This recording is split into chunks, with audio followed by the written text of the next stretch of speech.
Vo východoslovenskej obci Davidov si dnes merali sily furmani. Silní chlapi, ktorí denne zvážajú na koňoch drevo z lesa, ukázali, že sa popri ťažkej práci vedia aj zabaviť. Najmladší súťažiaci mali iba 15 rokov a furmančí od svojich 9. Moju frajinočku.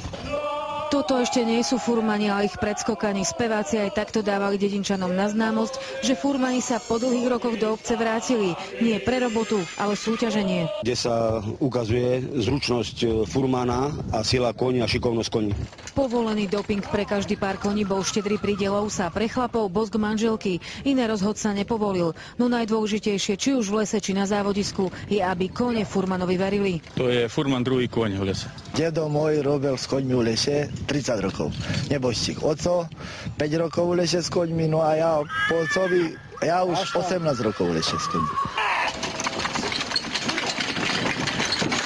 Dnes tu išlo o rýchlosť, obratnosť, silu i zručnosť, tak furmanov ako aj ich tátošov. O to ide aj v lese pri zvážaní dreva. Ťažké roboty sa nebojí ani tento najmladší pretekár. A furmani mu aj dnes prizvukovali základné pravidlo. Musíme si veriť. Ja musím veriť jemu, on musí veriť mne. Koníky sú druhý raz spolu, takže ešte nie sú zohriaté.